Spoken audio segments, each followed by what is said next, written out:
Now let's understand example number 2। अब मेरे पास है एलिमेंट कार्बन है, कार्बन को हम कैपिटल सी से रिप्रेजेंट करते हैं, ठीक है। Symbol of element carbon is capital C है। सो 12C6 कह सकते हैं हम इसको। अब 12 क्या है? 12 जो है हमारे पास सुपरस्क्रिप्ट है और नीचे जो ये 6 लिखा हुआ है this is called subscript and capital C is the symbol for element carbon, ठीक है।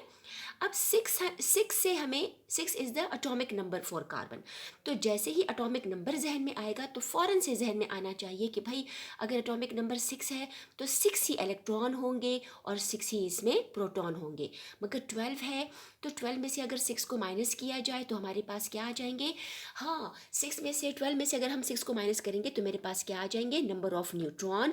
तो 12 माइनस 6 क्या हो जाएगा? 6 न्यूट्रॉन, ठीक है। या दूसरे अल्फाज में 12 में से 6 को माइनस करने से हमारे पास नंबर ऑफ न्यूट्रॉन आ जाते हैं और न्यूट्रॉन और प्रोटॉन हमारे पास क्या देते हैं? हमारे पास मास नंबर देते हैं, ठीक है। तो अगर हम इस 6 प्रोटॉन को और ये 6 न्यूट्रॉन को आपस में ऐड कर लेते हैं, प्लस कर ले, तो हमारे पास वेरीफाई हो जाता है, प्रूव हो जाता है कि 6 + 6 is equal to 12 and 12 is the atomic mass for element carbon, जिसको हम सुपरस्क्रिप्ट की शक्ल में ऊपर लिखते हैं, ठीक है। तो मास नंबर या मास नंबर जो है 12 ये हमेशा ऊपर लिखा जाता है एंड एटॉमिक नंबर जो है वो हमेशा नीचे लिखा जाता है। The third example is the element aluminium, ठीक है, या एल्यूमिनियम। एल्यूमिनियम जो है 27Al13 है, राइट। तो 27 आपके पास मास नंबर है और 13 आपके पास एटॉमिक नंबर है and Al is the symbol for element aluminium, ठीक है। तो जैसे ही हमारी नज़र सबस्क्रिप्ट पे पड़ती है हमें पता चलता है कि एल्यूमिनियम का जो एटॉमिक नंबर है वो 13 है। तो जैसे ही 13 है इट मीन्स के नंबर ऑफ इलेक्ट्रॉन्स 13 होंगे with negative charge, number of protons भी कितने होंगे? 13 बट पॉजिटिव चार्ज, ठीक है।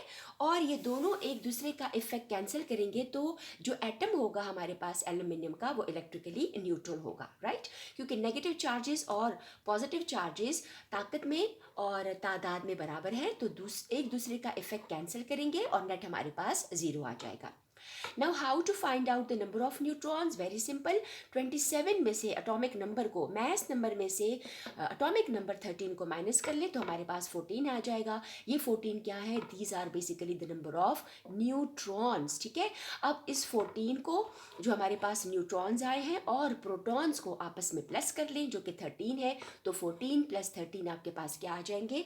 आपके पास 27 आएगा and 27 is the mass number of element aluminium, ठीक है।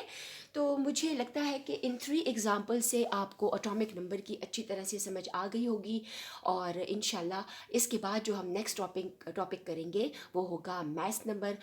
इससे रिलेटेड जो अगर आपको कोई प्रॉब्लम्स हैं तो आप कमेंट भी कर सकते हैं। डियर स्टूडेंट्स, ये सदका जारिया है, आप जो है चैनल को सब्सक्राइब करें और दूसरे लोगों तक इसको पहुंचाएं ताकि और लोगों का भी भला हो, क्योंकि कोविड की वजह से, लॉकडाउन की वजह से बच्चों का बहुत सारा टाइम जो है वो ज़ाया हो चुका है और हम नहीं चाहते कि ये जो गोल्डन चांस है या ये जो टाइम है बच्चों का जो कि प्रेशियस है इस वक्त बच्चों के लिए, ये और मज़ीद ख़राब ना हो। तो अगर किसी बच्चों को भी ये फैसिलिटी मुहैया नहीं है कि वो लेक्चर सुन सके या फिर टॉपिक को समझ सके, तो इस तरह से घर में जाके वो इस लिंक के थ्रू अपनी डेफिशिएंसीज़ को पूरा कर लेंगे और इस नेकी में आप भी जो है वो हमारे साथ बराबर के शरीक होंगे।